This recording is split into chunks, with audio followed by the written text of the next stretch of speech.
დღის პირველ ნახევარში საკუთარი პოზიცია მინისტრთა კაბინეტის დიდმა ნაწილმა დააფიქსირა პირველი საარჩევნო უბანზე დილის 8 საათისთვის ევროპულ და ევროატლანტიკურ სტრუქტურებში ინტეგრაციის საკითხებში სახელმწიფო მინისტრი ალექსი პეტრიაშვილი მევიდა.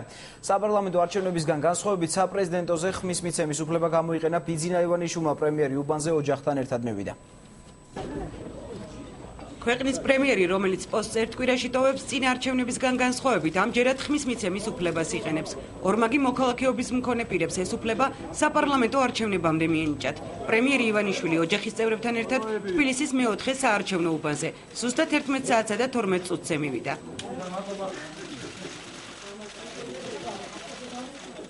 ქართული მედიის გარდა უბანთან პრემიერის განცხადებას საერთაშორისო პრესის წარმომადგენლებიც ელოდნენ.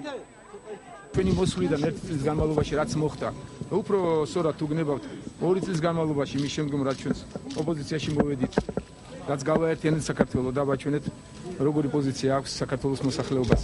დღევანდელი დღე აფორმებს ამას ყველაფერს, რომ ჩვენ აბსოლუტურად განსხვავებულ სიტუაციაში ვატარებთ დღეს არჩევნებს. გაიხსენეთ წინა არჩევნები. ხარისხობრივად მე აღარ გავიხსენებ ცუდებს, ეს კარგზე ვისაუბროთ მხოლოდ აბსოლუტურად განსხვავებული არჩევნებია დღეს. ეს არის ყველაზე დიდი მიღწევა ჩვენი, რომ ადამიანებს დაუბრუნეთ არჩევნების უფლება, ადამიანებს დაუბრუნეთ საკუთარი ხმის მიცემის უფლება. აი ეს ამთავარი ადამიანმა იგზნეს თავისუფლება, რომ არავინ არავის არაფერს არ აძალებს, არავინ ზედმეტს არავის არ კარნახობს, არავინ არავის არ ძალადობს. ერთ-ერთი პირველი საარჩევნო უბანთან ძალოვანი მინისტრი მივიდა. ირაკლი ღარიბაშვილი ხმის მისაცემად ოჯახის წევრების გარეშე 25-ე საარჩევნო უბანზე გამოჩნდა. განაცხადა, რომ მისი არჩევანი სტაბილურობა და განვითარებაა. შინაგან საქმეთა მინისტრი აქცენტს არჩევნების მიმდინარეობასა და პოლიციის მზადყოფნაზე აკეთებს. ჩვენ შექმნით შტაბი, საკოორდინაციო შტაბი ცენტრალურ საარჩევნო კომისიასთან ერთად. ვართ მუდმივად კოორდინაციაში მათთან. არავითარი დარღვევები დილიდან არ იკვეთება, მაგრამ ჩვენ გავაკეთეთ განცხადება, რომ თუ რაიმე ექსცესებს, თუ რაიმე დარღვევას ექნება ადგილი, ჩვენ მყისიერად მოვახდენთ რეაგირებას. დაახლოებით 10 საათისთვის არჩევანი უკვე გაკეთებული ჰქონდა ენერგეტიკის მინისტრს.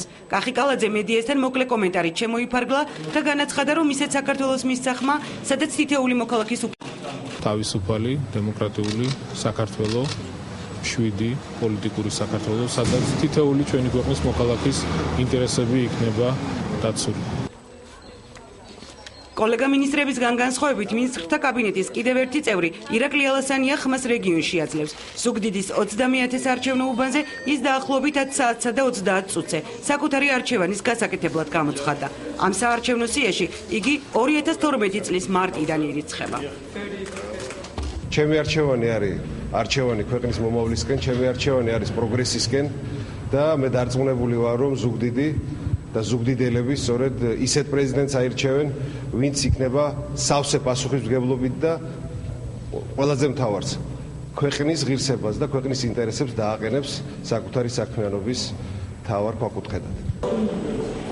კაბინეტის ძირითადმა შემადგენლობამ საკუთარი არჩევანი დღის პირველ საათამდე დააფიქსირა. მე ხმა მივეცი, რა თქმა უნდა, ქვეყნის წინსვლას, ქვეყნის შიგნის და ქვეყნის გარეთ ეროვნული უსაფრთხოების გამყარებას. საქართველო გააკეთებს არჩევანს მომავალი თაობებისთვის, გააკეთებს არჩევანს ევროპული მომავლისთვის, გრძელვადიანი უსაფრთხოების სტაბილურობისთვის. საქართველოს მოსახლეობა რიგით მეოთხე პრეზიდენტს აირჩევს. არჩევნებში 23 კანდიდატი იყრის კეჭს.